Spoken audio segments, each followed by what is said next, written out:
الرحمن الرحيم الحمد لله رب العالمين والصلاة والسلام على رسول الله وعلى آله الطيبين الطاهرين.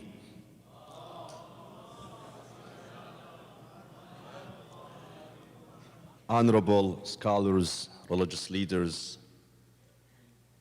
professors, teachers, educators, my dear brothers and sisters, Assalamu alaikum wa rahmatullahi wa barakatuh.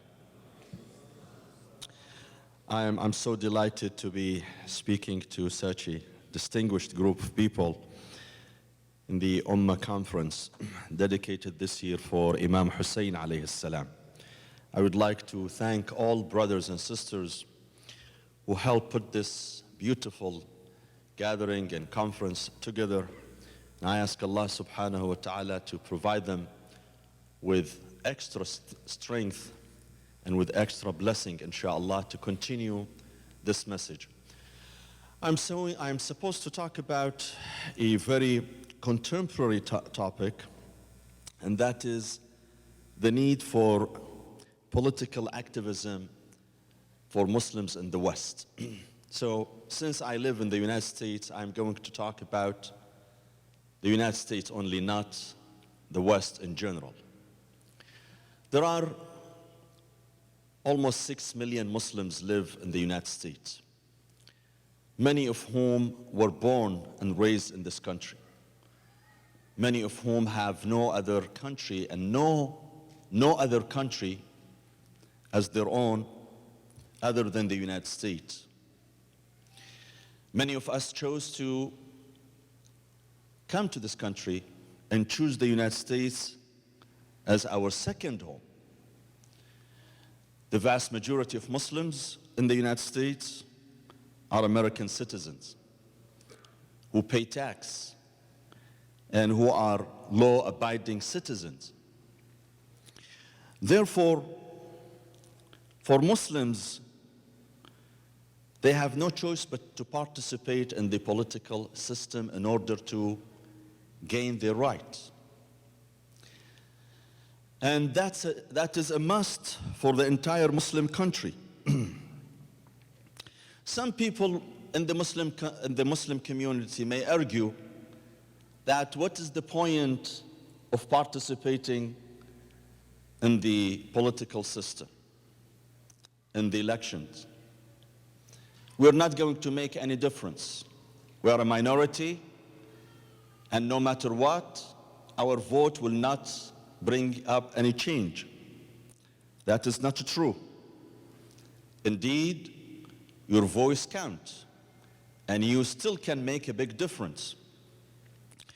John Conyers, the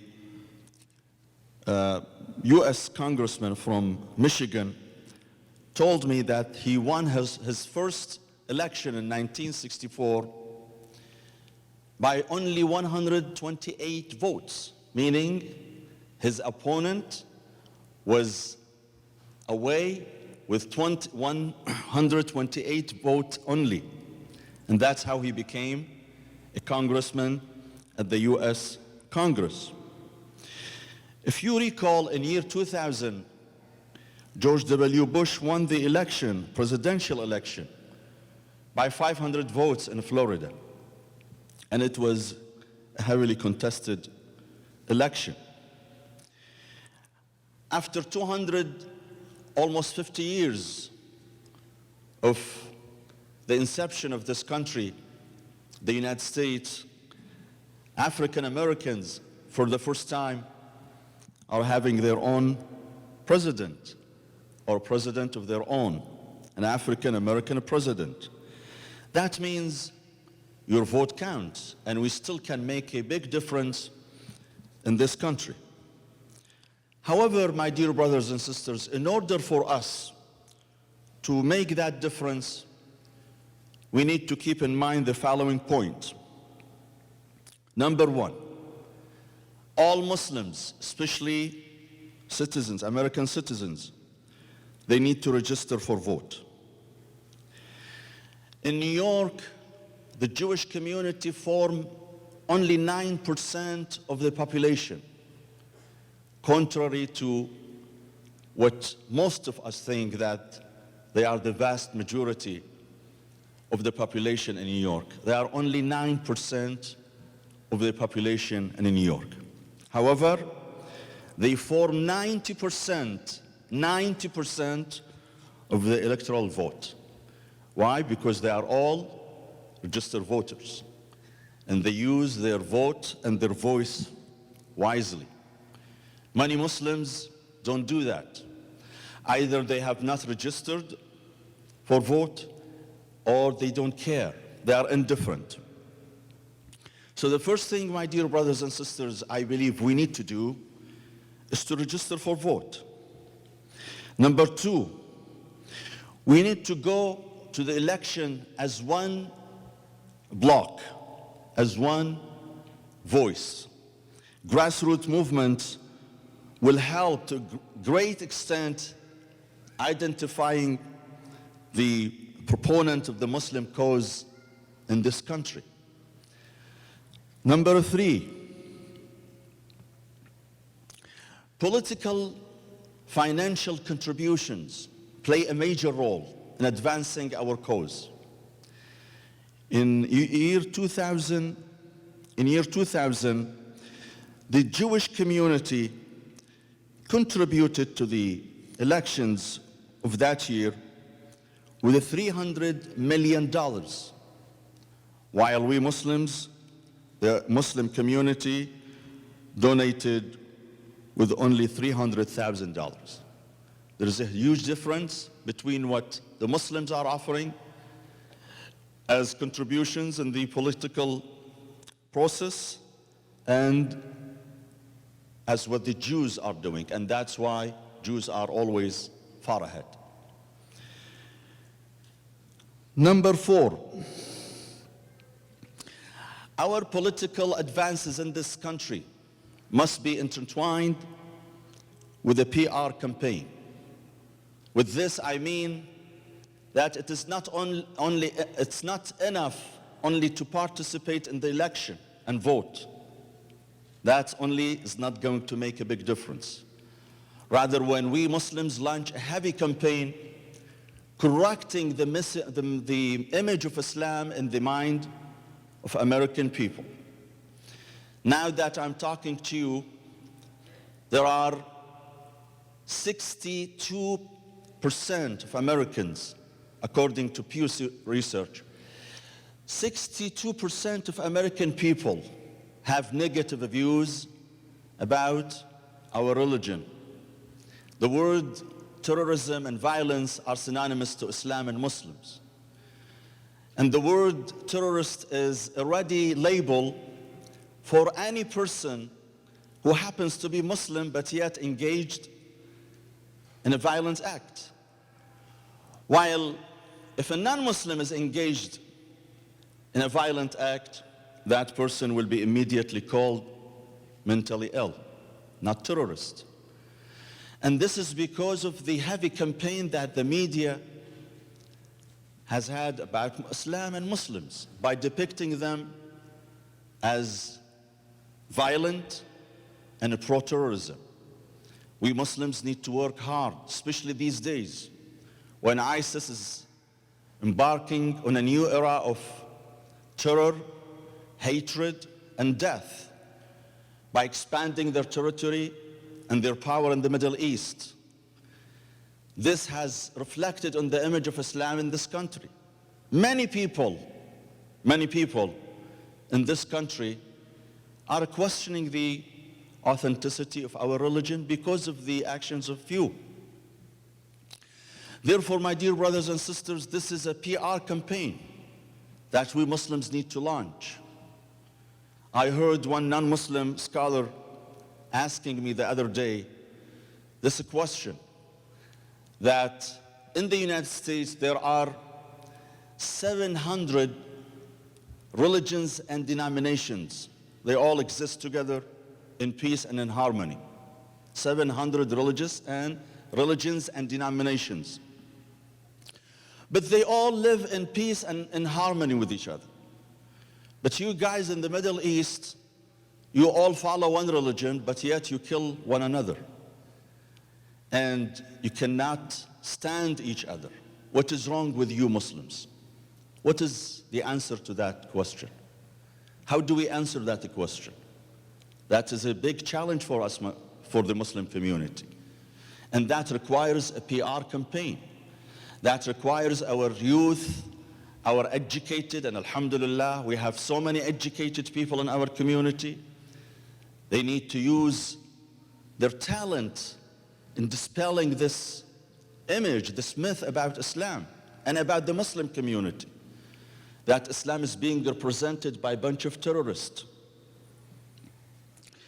Number 5.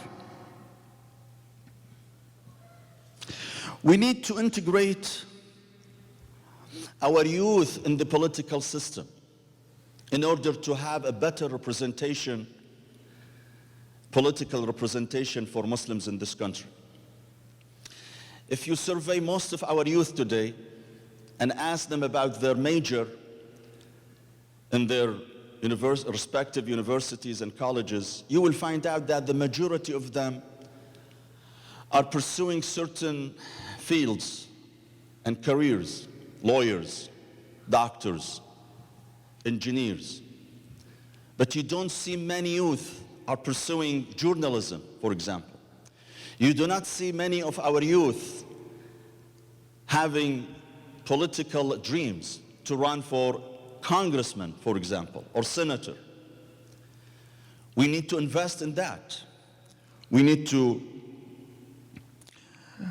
encourage our youth to broaden their horizon and to participate in the political life of America.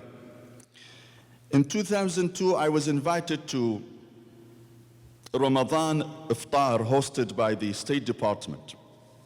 And I happened to be sitting next to Colin Powell, then the Secretary of State of the United States. I asked Colin Powell why there aren't any Muslim ambassadors. There are 6 million Muslims live in this country, yet you cannot find one Muslim American ambassador, while you can find many American Jewish ambassadors being dispatched to different capitals around the world, but not even one Muslim ambassador. Here was his answer. He says, Imam, we don't bring people from outside and make them ambassadors overnight. We have what is called the Foreign Service, the Foreign Service School. Encourage Muslims to join the Foreign Service School. In 10, 15 years, you will have so many Muslim ambassadors eventually. And this is what we need to do. We need to consider positions in the US government in order to advance our causes as Muslims. And number 6, change will not occur overnight. It will take time. It requires patience and resilience. And we should not give up. If we decide to participate in the political game, in the political system, this will require so much time and patience. And sometimes we face momentarily failures. But these failures should not be translated into a complete failure. We need to try, and we may fail, but we need to try again and again. Let me give you an example. We have our friend David Turfa, who is a cousin of Professor Talal Turfa, a very brilliant, educated member of our community in Dearborn. He ran for city council twice, and in both attempts he failed. He was not able to become a city council member, and the second time he lost by few votes only. But he did not give up.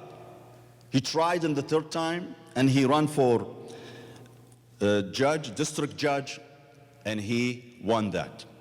So that means we should not give up soon. We have to work harder, and we have to try our luck once and twice and 3 times and 10 times. Finally, we will win, inshallah. Thank you so much, my dear brothers and sisters. Wassalamu alaikum wa rahmatullahi wa barakatuh.